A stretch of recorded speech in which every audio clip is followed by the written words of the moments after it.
الحمد لله رب العالمين والصلاة والسلام على رسوله الأمين أما بعد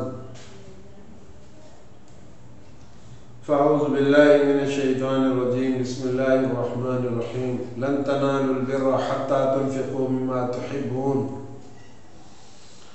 اللہ تبارک و تعالیٰ فرماتا ہے تم نیکی کے کامل درجے کو ہرگز اس وقت تک نہیں پہنچ سکتے جب تک کہ تم اس مال میں سے نہ خرچ کرو جسے تم محبت کرتے ہو۔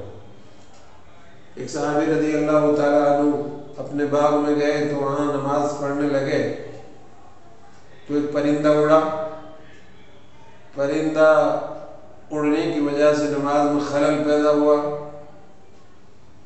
تو اس صحابی نے اپنے باغ کو اللہ کے راستے میں وقف کر دیا کہ اس باغ کی وجہ سے میری نماز میں خلل پیدا ہوا، میرا تعلق اللہ سے نماز میں جڑا ہوا تھا، اس باغ کی وجہ سے میرا تعلق اللہ سے ٹوٹا، کیوں نہ میں اس باغ کو ہی اللہ کے راستے میں خرچ کر دیتا ہوں۔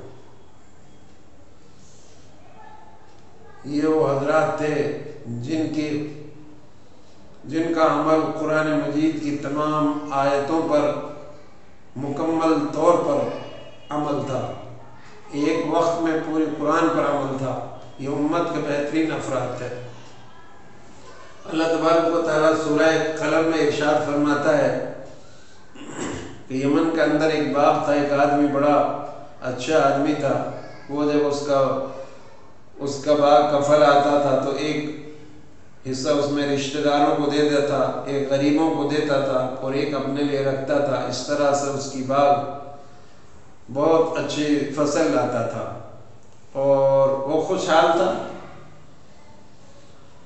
اور باغ کے اندر خیر و برکت آ رہی تھی، اللہ فصل دے رہا تھا اور خوشحال تھا۔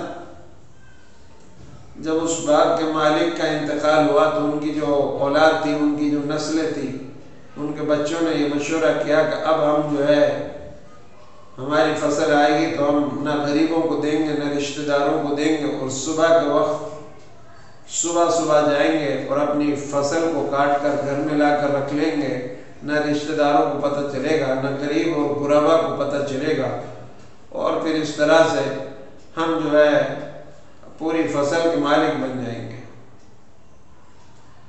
چنانچہ انہوں نے ایسا ہی کیا۔ جب وہ فصل آئی تو صبح گئے تو ان سے پہلے اللہ تبارک و تعالیٰ نے اس باغ کو جلا کر خاک کر دیا۔